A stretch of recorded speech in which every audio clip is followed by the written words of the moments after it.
எது வலிக்குது? ஏய்,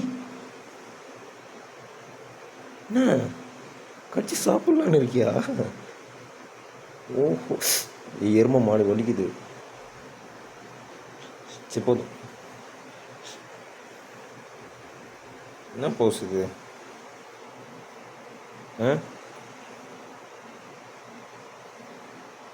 சாரோட பேருங்க மேடம் எங்க சார்?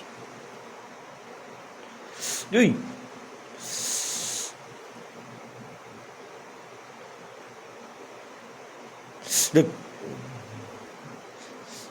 இப்போ நான் என்ன கேட்டேன்? இப்போ எதுக்கு இவ்வளோ கோவமாக இருக்கு? மேடம் எங்கன்னு தானே கேட்டேன். ஏன் சார் இவ்வளோ கோவமாக இருக்கீங்க? மேடத்தோட சண்டையா? மேடத்தை காணும், தனியாக இருக்கீங்க. சரி, மேடம் அங்கே இருக்காங்க.